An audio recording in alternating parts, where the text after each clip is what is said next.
Ce journal vous est offert par le FPI, Fonds de promotion de l'industrie, votre partenaire privilégié pour la réussite de vos projets.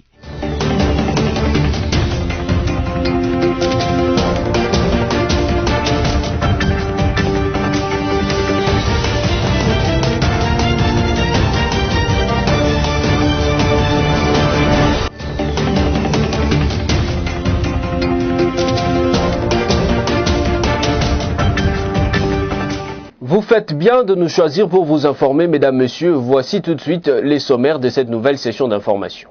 Le ministre de la Communication et des Médias, David Jolino Diwampoesa Makelele, s'est rendu mardi 29 octobre 2019 au bâtiment abritant les médias de l'opposant Jean-Pierre Bemba Gombo qui avait pris feu dans l'après-midi du lundi 28 octobre 2019 pour présenter le marque de compassion du gouvernement de la République. Et puis halte au discours de la haine à Minembwe, c'est ce qui est à la base des tueries et des affrontements dans cette partie du pays. Abdelaziz Thio et du Bureau conjoint des Nations Unies aux droits de l'homme l'a déclaré au cours de la conférence de presse hebdomadaire de la MONUSCO. Enfin, l'ancien gardien de but de Léopard, Matampi Vumbilei, va désormais évoluer au sein du FC Renaissance du Congo. La signature du contrat entre les deux parties est intervenue le mardi 29 octobre 2019 à Kinshasa. Encore une fois de plus, bienvenue à toutes et à tous. Comme vous l'avez suivi en luminaire, David Jolino Diwampoesa Makelele, ministre d'État, ministre de la Communication et des Médias, s'est rendu le mardi 29 octobre 2019 au bâtiment abritant les médias de l'opposant Jean-Pierre Bemba Gombo qui avait pris feu dans l'après-midi du lundi 28 octobre. Sur place, il a déclaré avoir effectué ses déplacements sur recommandation du Premier ministre Sylvestre Ilunga Ilunkamba pour présenter le marque de compassion au nom du gouvernement et du peuple congolais. Suivez. Après l'incendie du bâtiment abritant le siège des chaînes de télévision CCTV et Canal Kin, le ministre d'État, ministre de la Communication et Médias, David Jolino Makelele, s'y est rendu sur le lieu le mardi 29 octobre 2019 pour présenter sa marque de compassion au nom du gouvernement de la République et du peuple congolais. Sur place, David Jolino Makelele a promis de faire rapport sur son constat à sa hiérarchie afin que ces organes de presse retrouvent leur couleur dans un délai record. Notez que ce bâtiment appartenant à l'opposant Jean-Pierre Bemba a pris feu lundi 28 octobre 2019. Le feu est parti du studio de radio et a embrasé tout le bâtiment. Quelques matériels ont pu être sauvés, mais les dégâts sont énormes.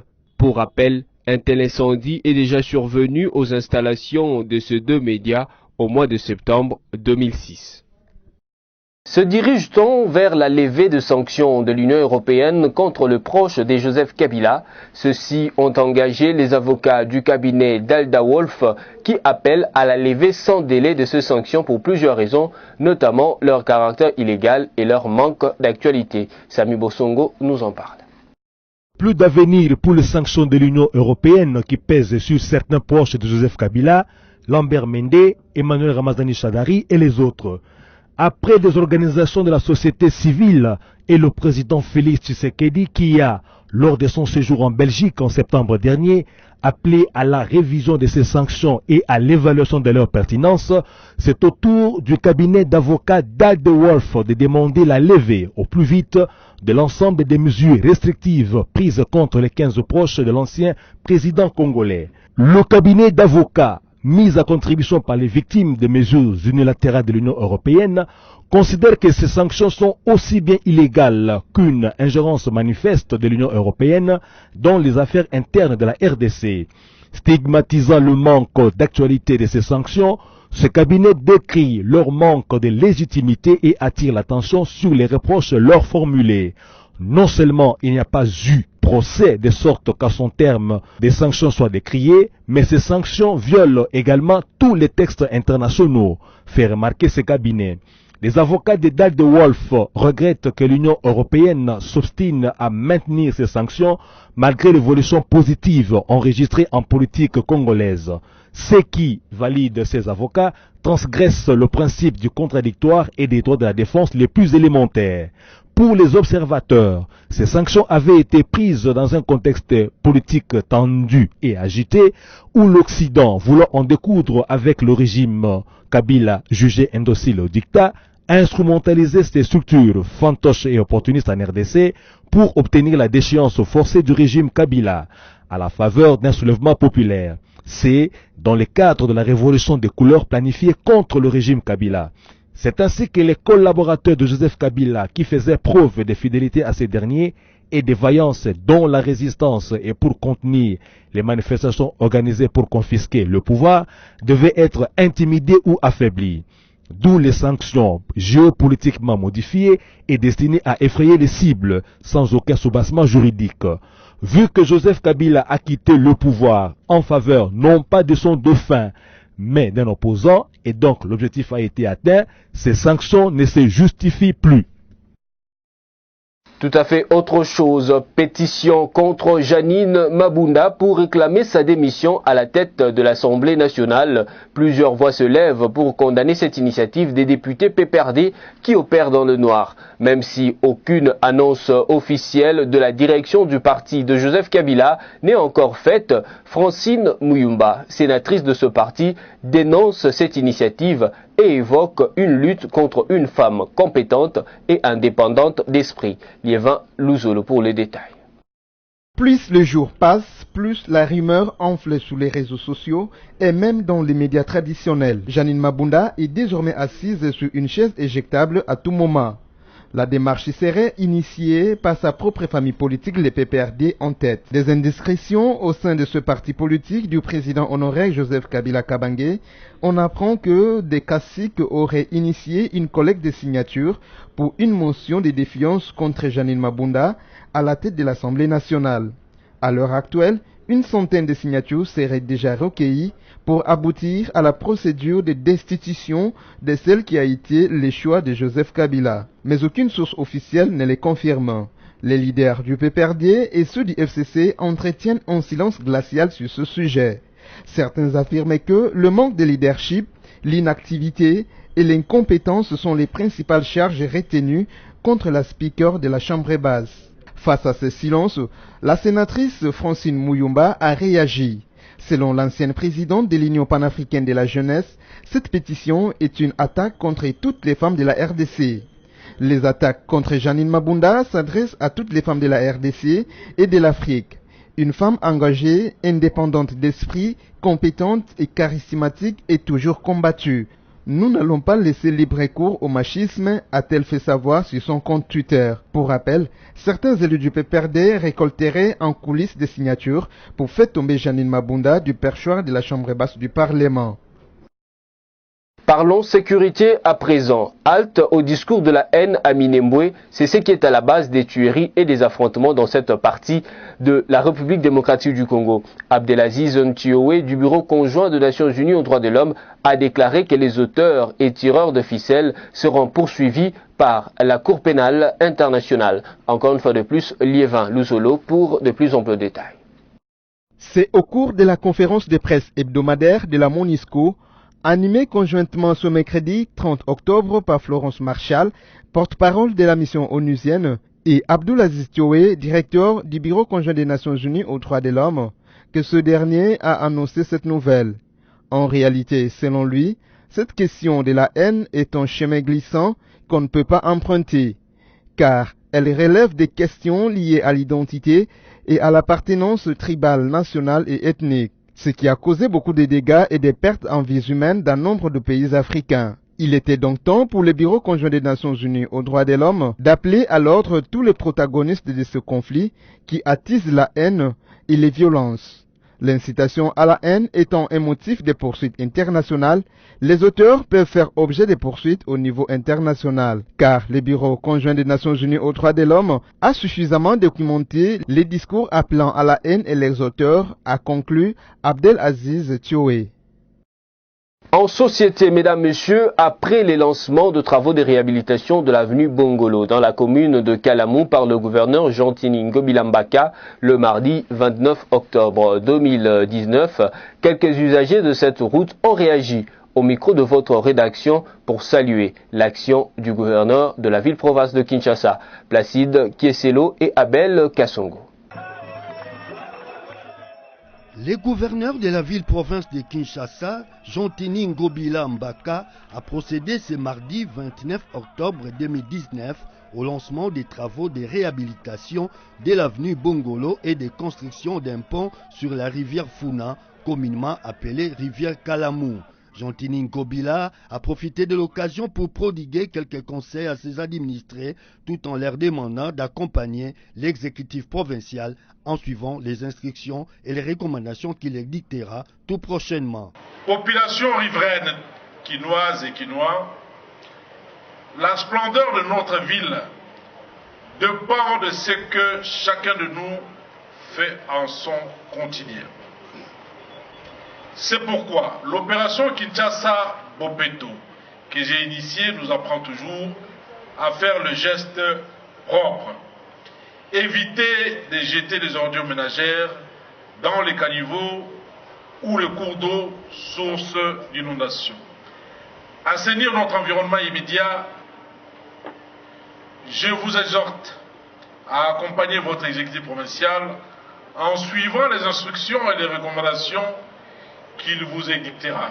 Après avoir suivi avec beaucoup d'attention l'intervention du numéro 1 de la capitale, les usagers de l'avenue Bongolo, actuellement délabrés, se sont exprimés, souhaitant tous que ces ouvrages se réalisent conformément aux promesses faites par le gouverneur Jean-Tini Ngobila.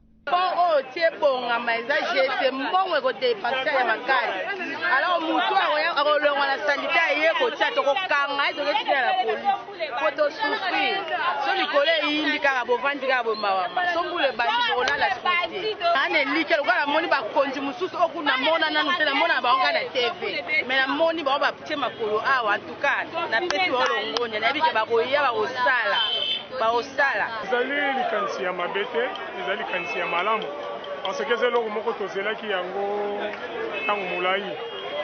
il y a des gouverneurs qui promesse, mais ils ont un moment à Jean-Tini Ngobila, avec effort, il y a le président de la République Fachi, quand il salami en tout cas, tu bételier tu jeter ma fleur. C'est fait ma cache.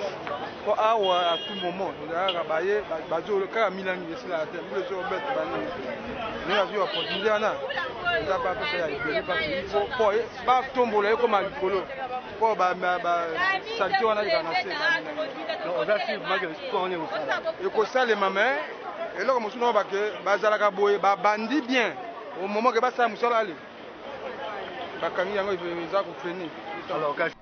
La rédaction de BCTV suivra de près l'évolution de ces travaux. Vous le savez peut-être pas, ça fait déjà 45 ans depuis qu'a eu lieu à Kinshasa le combat d'10 siècles entre les boxeurs américains Mohamed Ali et George Foreman. Combat qui a vu Mohamed Ali l'emporter par KO à la 8e round sur George Foreman. Richard Lotse, ancien boxeur, lui, il n'avait que 16 ans à l'époque et il a témoigné au micro de votre rédaction. Suivez.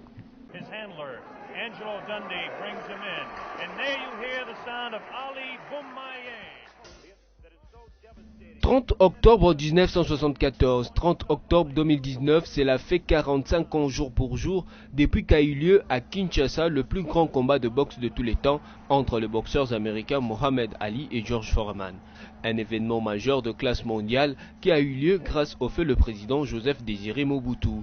Richard Lotse Panzani, ancien boxeur, lui, il avait 16 ans en 1974, il nous fait revivre l'événement. D'emblée, je dirais que tous les contemporains de cette époque seront unanimes avec moi. C'était ce qu'on pouvait appeler l'âge d'or de notre pays. Et parce que l'année 1974, c'était d'abord une année sportive pour les Zaïre.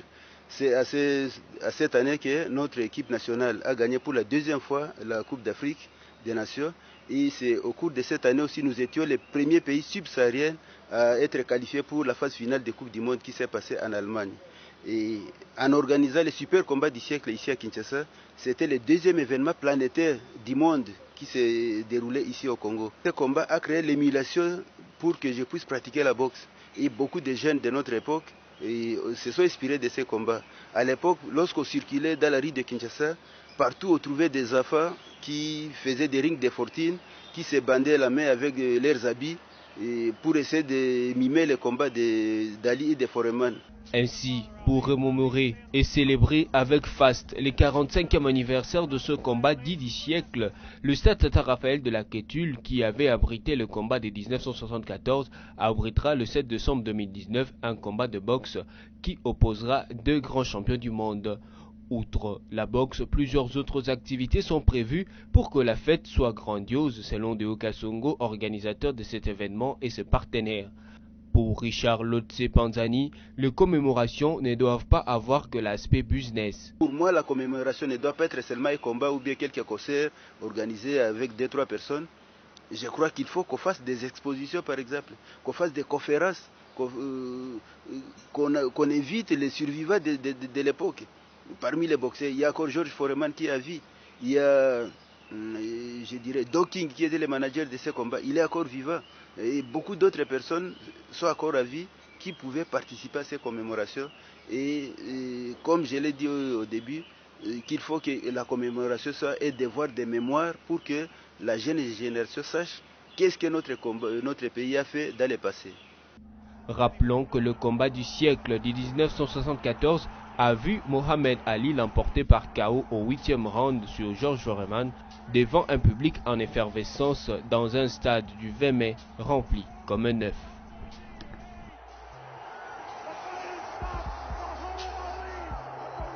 Ce combat va toujours rester gravé dans les esprits de Congolais. Bouclons ce journal, mesdames, messieurs, avec cette information sportive. Matampi Vumbilei va désormais évoluer au sein du FC Renaissance du Congo.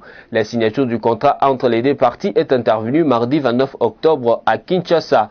Entre-temps, l'AS Vita Club de Kinshasa s'est envolé vers la partie est du pays pour y livrer quelques rencontres. Placide Kesselo nous explique. Le Football Club Renaissance du Congo a signé ce mardi 29 octobre 2019 à Kinshasa un contrat avec le gardien Matampi Vumbilei. D'après les clauses du contrat, le nouveau venu ne jouera dans son actuel club que pour le reste de la saison en cours. Cet international congolais est resté inactif pendant 6 mois après son départ d'Al-Ansar, une équipe évoluant en Arabie Saoudite. Les choix d'un goalkeeper de la trempe de Matampi s'inscrit dans les grandes ambitions affiché par les dirigeants de cette formation de la capitale, préoccupés de disposer d'une forte équipe au niveau de tous les compartiments. Au regard de ces ambitions, ces responsables souhaitent voir leur club terminer parmi les 4 premiers à la 25e édition du championnat national et naturellement prendre part aux compétitions interclubs de la Confédération africaine de football. Rappelons que l'FC Renaissance a été battu par l'AS Vita Club par le score de 2-0 le dimanche 27 octobre 2019 au stade de Martyrs de la Pentecôte de Kinshasa. Restons dans ces chapitres pour signaler les déplacements des poulains du coach Florent Ibenge vers l'est de la République où ils livreront quelques rencontres. Le dimanche 3 novembre 2019, l'ASV Club croisera les fers avec l'OC Bukavu Dawa au stade de l'Unité à Goma et le mercredi 6 novembre 2019, elle affrontera l'AS Nyuki au stade de la Concorde à Bukavu. Au classement, l'ASV Club occupe la 7e place avec 13 points en 7 matchs joués. Voilà qui met fin à cette session d'information, mais avant de vous quitter, je vous convie très chaleureusement à suivre le rappel de principaux titres.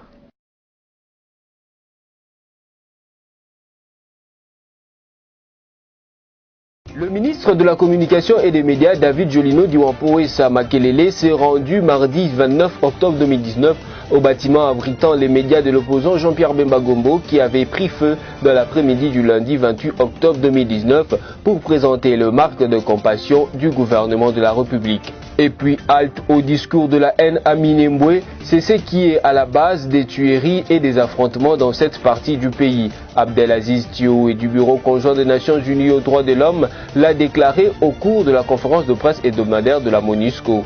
Enfin, l'ancien gardien de but de Léopard, Matampi Vumbilei, va désormais évoluer au sein du FC Renaissance du Congo. La signature du contrat entre les deux parties est intervenue le mardi 29 octobre 2019 à Kinshasa.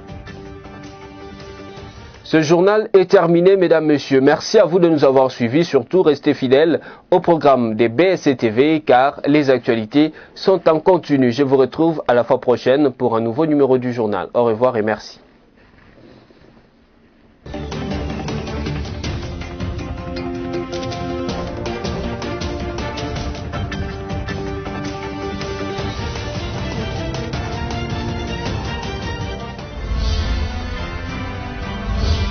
Ce journal vous a été offert par le FPI, Fonds des promotions de l'industrie, votre partenaire privilégié pour la réussite de vos projets.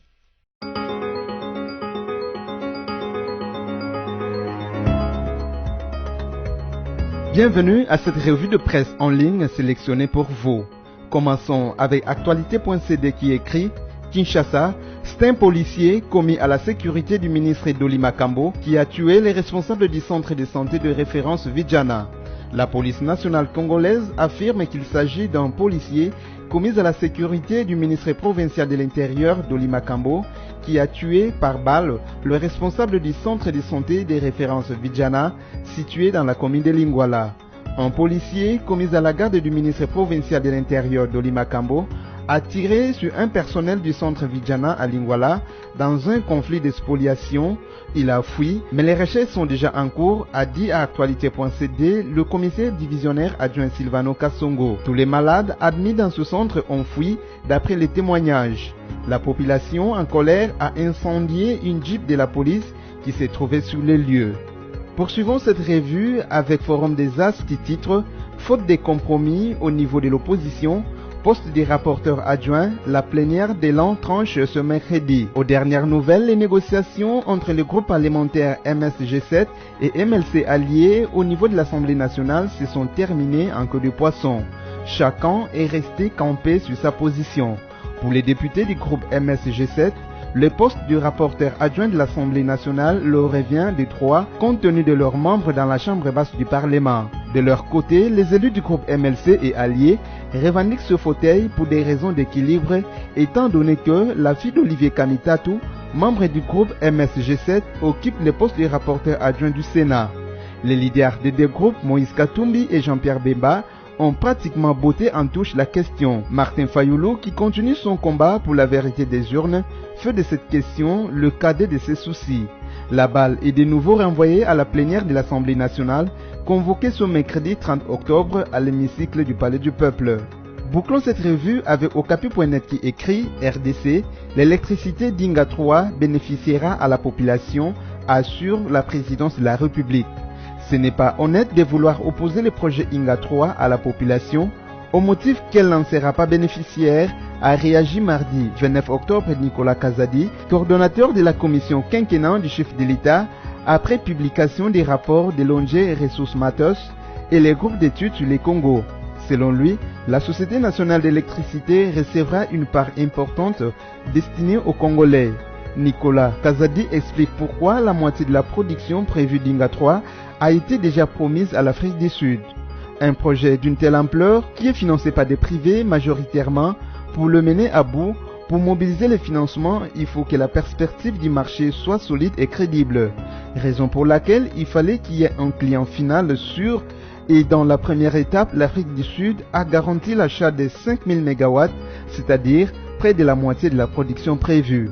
Selon lui, la population congolaise sera aussi servie. En effet, assure-t-il, la Société nationale d'électricité recevra une partie et ce que la SNEL recevra ira en partie significative aux populations. Et enfin, il faut savoir que l'amélioration à court et à moyen terme de la desserte des populations congolaises en est...